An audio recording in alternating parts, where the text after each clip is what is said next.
Hello guys, pernah nggak sih, kamu lagi santai-santai, tiba-tiba kepikiran satu hal, terus mikirin itu terus sampai kepala rasanya mau berasap? Kayak lagi nonton film horor, malah kebawa mimpi, jadi nggak bisa tidur deh. Itu dia yang namanya overthinking teman-teman. Rasanya kayak lagi naik roller coaster pikiran yang nggak ada ujungnya. Tapi tenang, hari ini kita akan belajar cara mengatasinya. Siap? Yuk, simak terus videonya. Oke guys, sebelum kita bahas cara ngatasinya, kita kenalan dulu sama musuhnya. Apa sih overthinking itu? Nah, overthinking itu kayak virus yang bikin otak kita bekerja terlalu keras, memikirkan hal yang sama berulang-ulang. Kayak virus, overthinkingnya juga bisa nular. Misalnya, kamu lagi galau mikirin gebetan, terus lihat postingan teman yang lagi mesra-mesranya sama pacarnya. Makin menjadi-jadi deh overthinkingnya. Intinya, overthinking itu kayak film drama Korea yang episodenya kepanjangan. Udah tahu endingnya bakal sedih, tapi tetap aja ditonton sampai habis, dan akhirnya malah bikin kita sendiri yang makin baper. Nah, biar nggak terus-terusan terjebak dalam sinetron pikiran kita sendiri, yuk kita bahas cara mengatasinya di chapter selanjutnya.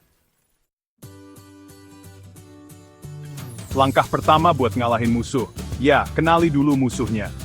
Sama kayak overthinking, kita harus sadar dulu kalau kita lagi overthinking. Gimana caranya? Coba deh, luangkan waktu sebentar buat ngobrol sama diri sendiri. Tanyakan, gue kenapa sih? Kok jadi kepikiran gini? Nah, setelah itu, coba deh tulis semua yang kamu rasakan dan pikirkan di notes atau jurnal. Ini ibarat kamu lagi membuang sampah dari pikiranmu. Setelah dibuang, pikiranmu jadi lebih lega dan siap menerima hal-hal positif. Kayak membersihkan hard drive laptop yang kepenuhan, guys. Chapter 3. Fokus, fokus, fokus. Oke, sekarang bayangkan kamu lagi main game. Seru kan kalau kita bisa kontrol karakternya dengan baik? Nah, sama kayak pikiran kita. Daripada fokus sama hal-hal yang nggak bisa kita kontrol, mending fokus sama hal yang bisa kita kontrol, yaitu tindakan kita. Misalnya, kamu lagi kepikiran banget sama presentasi besok. Daripada terus-terusan mikirin, gimana ya kalau presentasinya jelek?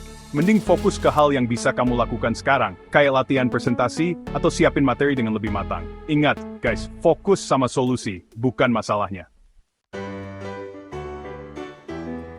Chapter 4, kasih jatah waktu. Oke guys, kita semua tahu kalau kebanyakan makan itu nggak baik kan? Sama halnya dengan overthinking. Memberikan batasan waktu untuk merenung itu penting. Misalnya, kasih jatah 10-15 menit untuk mikirin masalah yang lagi kamu hadapi. Setelah itu, stop. Alihkan perhatianmu dengan melakukan hal-hal yang kamu sukai, seperti nonton film, dengerin musik, atau main game. Ibarat main game, kita butuh istirahat sejenak biar nggak overheat dan bisa main lagi dengan lebih fokus. Chapter 5. Latih mindfulness. Pernah dengar mindfulness? Mindfulness itu kayak melatih otot pikiran kita biar lebih kuat dan gak gampang goyah. Caranya gimana? Banyak. Bisa dengan meditasi, yoga, atau sekadar fokus sama napas kita selama beberapa menit. Latihan mindfulness ini membentuk kita untuk lebih sadar sama apa yang kita rasakan dan pikirkan, tanpa harus terjebak di dalamnya. Kayak nonton film, kita menikmati alurnya tanpa harus ikut larut dalam ceritanya. Nah, itu tadi beberapa cara ampuh untuk mengatasi overthinking. Ingat, overthinking itu wajar, tapi jangan biarkan dia mengendalikan hidupmu. Kendalikan pikiranmu dengan cara-cara sederhana tadi. Kamu punya kekuatan untuk hidup lebih tenang dan fokus. Yuk, mulai sekarang, coba praktekkan. Kalau kamu merasa video ini bermanfaat, jangan lupa like, share, dan komen di bawah cara yang kamu gunakan untuk mengatasi overthinking. Sampai jumpa di video berikutnya.